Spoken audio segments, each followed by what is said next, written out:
hello friends चलतु जाना आज भैकेंसी विषय मुझे आपको डिटेल्स कह वीडियो स्किप करेंगे ना शेष पर्यटन देखिए जे सब किसी डिटेल जानते जो मैंने आम टेलीग्राम चैनल पर्यटन जॉइन होती शीघ्र जाए जॉइन होती से आपको सब प्रकार स्टडी मटेरियल प्रोवाइड कर प्रिपरेशन हेल्प मिल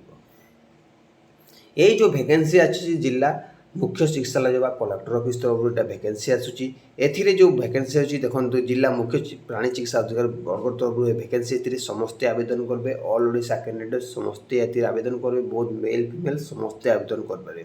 एथि जो पोस्ट भैकेंसी रोचे ग्रुप अटेंडेंट पोस्ट जोटा ग्रुप डी पोस्ट भैकेंसी रोचे जोटा अटेंडेंट पोस्ट भैकेंसी रोचे तापर देखो ए जो पोस्ट भैकेंसी रोचे देखो SC/ST पेनी केते अच्छी कौन अच्छी केते पोस्ट अच्छी सब किसी मेंशन कराई आप देखिपारे देखु ए आपको शिक्षागत योग्यता कौन देखो मिनिमम जदि आप 10वीं कि +2 पास कर आपण मैंने आवेदन करें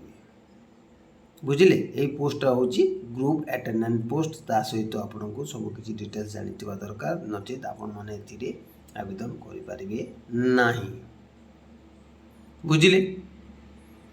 ता सहित देखो ये आपको शिक्षागत बयस सीमा केते देखो बयस सीमा 18 रु आपको 55 होता दरकार देन तापर आपण मैंने आवेदन करें बुझिले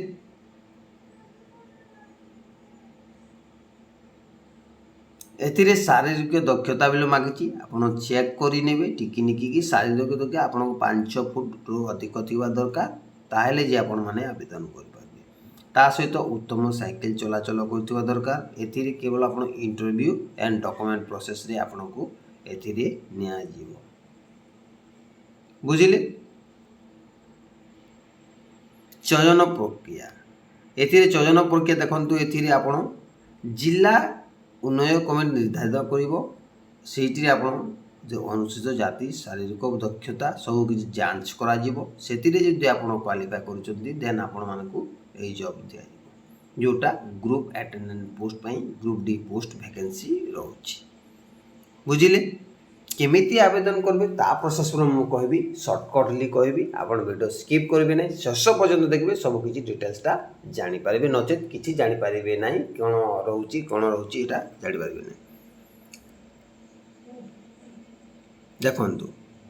ए मुझे गोटे फॉर्मटे देवी से फॉर्म अच्छी आपड़ केमी आवेदन करेंगे ता प्रोसेस मुझे कहबी ये अटेंडेंट पोस्टा केमी आवेदन करेंगे ता पोस्ट आपको कहीदेवी केते तारीख लास्ट सुधा अच्छी से हिसाब से आपण मैंने आवेदन करेंगे देखु ये हूँ आवेदन फॉर्म आपड़ केमिति करेंगे देखु शीघ्र जाए आपड़ प्रिंट आउट काढ़ा पड़ो प्रिंट आउट काढ़े यार डिटेल्स फिलअप करेंगे कौन सी भूल करेंगे ना